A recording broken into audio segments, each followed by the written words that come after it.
Hey everyone, how's it going? My name is Nelson, I'm the Living Card Gamer, and today we are taking a look at my favorite hero of all time, Quicksilver. Before we hop into it, if you could give this video a like and subscribe to the channel, it really helps me put out more content. So Quicksilver, I just got finished playing 4 games with Quicksilver, one in each one of the 4 aspects in Marvel Champions, and as we are doing with these hero spotlight videos, we are going to go through, talk about Quicksilver, talk about his kit, and then rank him in the aspects, and then throw him up on our ever-growing tier list. So if that sounds interesting to you, stick around. So Pietro Maximoff has 9 hit points. He has a hand size of 6 in his alter ego form, and his ability called Superpower Siblings allows him to discard 2 cards and then draw 2 cards, or 3 cards if Wanda is in play. So this helps you mulligan and get those cards that you are really looking for pretty quickly throughout the game. On his hero side, he has a 1-1-1 stat line, which is awful, but we'll get to that here in a second. He has a hand size of 5, which is pretty standard. And then his super speed ability is what makes him great. So super speed states that you get to ready Quicksilver once per phase, which is key here. Once per phase after using a basic power. So that 1-1-1 stat line can very quickly change to like a 2-2-1 and a ready stat line. So this makes Quicksilver an incredibly flexible hero, which makes him very, very good for solo play. Because he can kind of flex into whatever you need to do, you can build a deck that is really good at one thing, say thwarting, and then use his abilities and his kit cards to kind of help with the damage potential. So from that, he's an excellent solo hero. His kit has some cards that lean into his strengths. So there are a couple of cards that up his basic powers. So he has a 2-2-2 stat line once you get those upgrades on the table. With those, Quicksilver is a very good hero once he gets built. He is not necessarily a great rush hero, but he can build into something that can kind of clean up at the end of the game. One of the downsides to Quicksilver is the fact that he can rely so heavily on a card called Friction Resistance. So Friction Resistance is his resource generation card, where after you ready Quicksilver, you get to ready Friction Resistance. And this is not limited to once per phase or anything. And so if you can figure out multiple ways to ready Quicksilver, then you're going to be getting a lot of these physical resources that Friction Resistance is generating. So there are a couple of ways that this happens, right? Quicksilver gets a free ready every phase. So use Friction Resistance to pay for something before using a basic power. You get to ready it. Friction Resistance is then generating 2 resources that turn.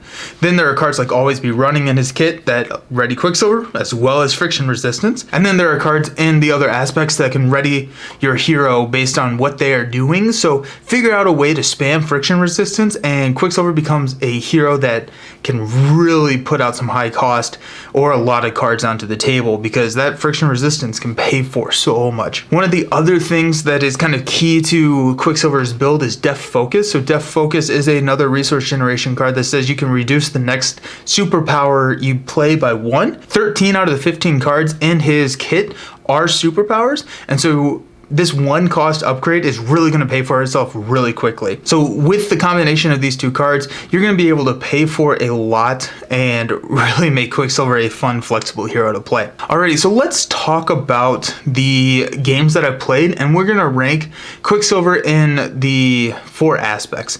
So in 4th place, I have Leadership. So Leadership is not my favorite aspect of all time, which I think is pretty apparent at this point. However, Quicksilver does have some interesting things that he can do with Leadership, especially with just running an Avengers deck.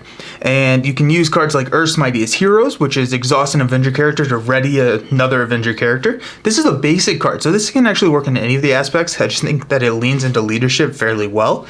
But if you ready Quicksilver, you also get to ready Friction Resistance to pay for more stuff. So I ran a Strength in Numbers deck, and then so I put a bunch of Avengers on the table, exhausted those to draw a bunch of cards, hopefully drawing an Avengers the Symbol, which would ready everyone, including Friction Resistance, and just being able to ready them over and over, and then use Earth's Mightiest Heroes to ready Quicksilver whenever needed. One of the other things is Morale Boost, which gives your hero a +1 to all of their stats. It's really, cost effective in Quicksilver because he gets that double activation. So if you're able to play a Morale Boost, bump his thwart up to 2, and then you're thwarting for 4 without any of his other upgrades, which is great. Combine this with a maximum velocity, Morale Boost, any of his upgrades, and then an Avengers Assemble, and you can really start to rush a turn once he's built up. In third place, I have Justice. So this Justice was a one way or another deck, which is the card that allows you to go grab a side scheme and then draw 3 cards. So the negative payment of one way or another is putting the side scheme on the table, but Quicksilver has a good amount of thwarting potential, especially with his heroic intuitions and or his hyper perception, where you can bump that thwart up to 2 or 3. Then you're easily going to be able to take care of those side schemes, and it's basically a free 2 cards, one way or another, drawing you 3. So plus 2 cards. Also, I really like running Justice Served in the Justice Quicksilver deck, because Justice Served states that after you remove the last threat from a scheme, you get to then ready a hero, or your hero. It's also not a force response, and neither is super speed, and so whenever you thwart that last threat off of a scheme, then you can activate Justice Served rather than super speed, and then save super speed for later in the round if you want to.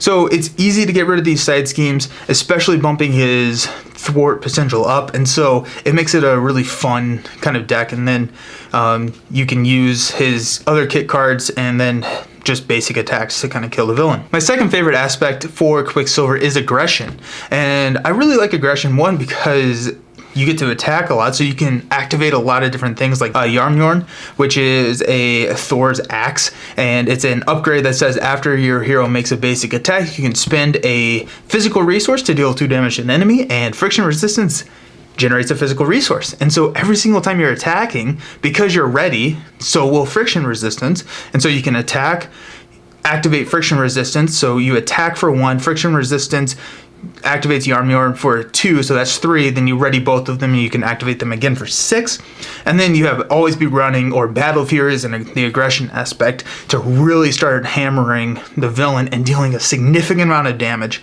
So you can combine this with any of your other cards. I ran kind of a low cost, like Skilled Strike, mean swing type deck, where I was able to kind of rush through the villain pretty quickly. I didn't get to draw Yarmyorn as quickly as I wanted it to, but I do think that this deck would be a lot of fun if you could get that, as well as friction resistance, onto the table very quickly.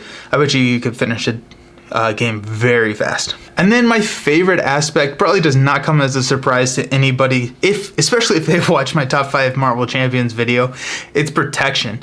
So protection is fantastic with Quicksilver because he gets to ready once per phase after using a basic power, not once per round. So you get to use maybe an attack, which is a band name now that I say it out loud, but you get to attack twice in your hero phase, and then when you move into the villain phase, you get a free defend. So there's really not a reason to not use a basic defense action at least once in the villain phase, because you get that ready. This makes a lot of defense events that I don't normally get to play a lot more viable, like expert defense, because you get to ready already. I typically always run desperate defense over expert defense because of that ready aspect. Flow Like Water also plays a huge role now because of those low cost defense events, and friction resistance can help pay for all of them. So you can use a friction resistance to pay for like a preemptive strike or something like that after you basic defend, and then you get to ready both friction resistance and your hero, which makes paying for all of these defense events very cost effective. And then Flow Like Water just kind of adds that ping damage to it.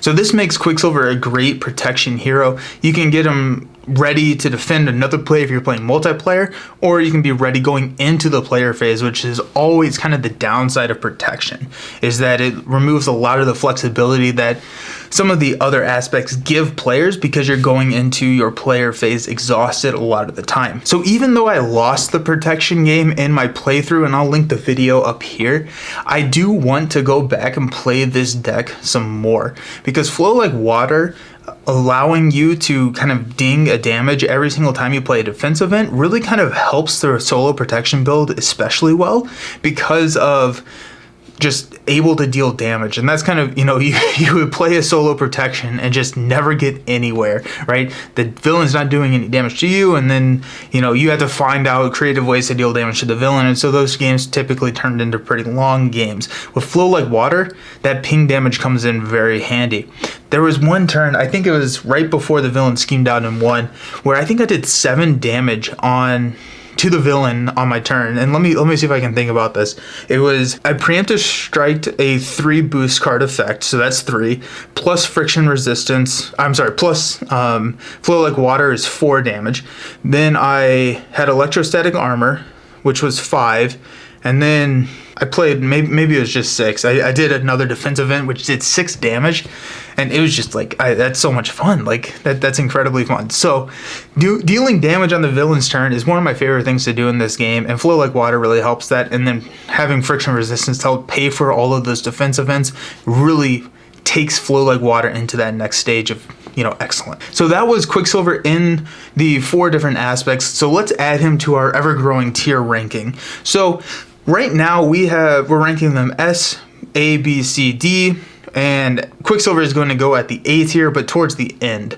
Quicksilver, I think, is a fantastic solo hero. He is really good in multiplayer as well, and so that's why he deserves this A tier spot. Highly recommend him. This is also the hero that I recommend anyone who wants to try out protection and they're struggling with protection as a solo player. I recommend going with Quicksilver because he works so well being able to ready and then giving you that flexibility going into the hero phase. A tier, he's awesome. Favorite hero of all time. So what was your favorite aspect with Quicksilver? Are you kind of like me? Do you like the protection build, or do you like trying to rush in the aggression aspect? Let me know in the comments, and I'm really excited to talk to you about those a little bit. Also, in the video description, there is a link to vote on who I play next on these hero spotlights. I think my next one is actually going to be either Miles or Spider-Gwen from the Sinister Motives, but once I get those out of the way, I am going down just the community votes on who I play next. So if you want to say, go ahead and vote down below. As always, it was fantastic talking with you all. I will see you all very soon. Peace and have a good one.